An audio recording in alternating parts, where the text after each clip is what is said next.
I'm Richard Weber with Hollister Realty, and we need to talk about the maintenance costs that catch homeowners completely off guard. Home maintenance costs thousands annually, and that number keeps climbing year over year. The old rule was to save 1% of your home's value annually for repairs. On a $350,000 home, that's $3,500. But the reality? Many homeowners need significantly more. Major repairs aren't cheap. Roofs can cost $8,000 to $15,000. HVAC systems, $5,000 to $12,000. Water heaters, $1,200 to $2,500. Foundation repairs, $4,000 to $15,000. And here's the part that concerns me.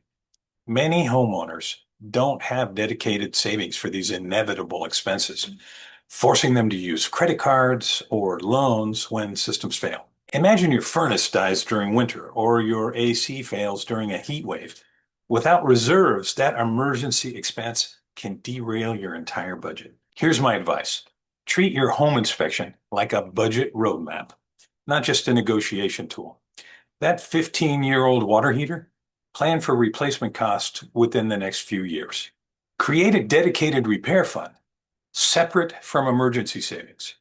Automatic monthly transfers turn disasters into manageable expenses. The homeowners who thrive aren't those who bought the most house they could afford. They're the ones who bought with margin and reserves. Ready to buy smart instead of buying maximum? Let's talk about building a sustainable budget.